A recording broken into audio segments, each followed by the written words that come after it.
প্রত্যেকে লেখো সত্রি প্রত্যয়ান্ত শব্দ পুংলিঙ্গে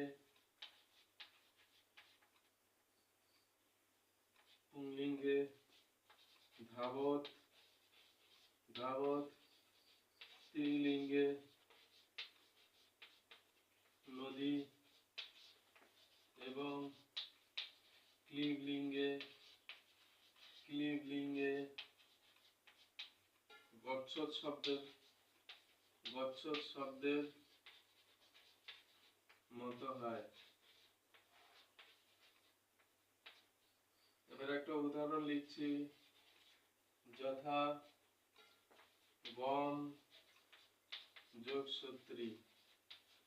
আচ্ছা, গম যোগ সত্রি বলতে যোগ করলে পরে 29 স্থানে লটের 29 স্থানে অথ হয়, তাহলে পরে গমের গচ্ছন্তি 29 স্থানে অথ হলে পরে কি হবে বলো তো? ও গচ্ছদ। খুব সুন্দর বলেছো, অতীব সুন্দর, উপবিশ্ব।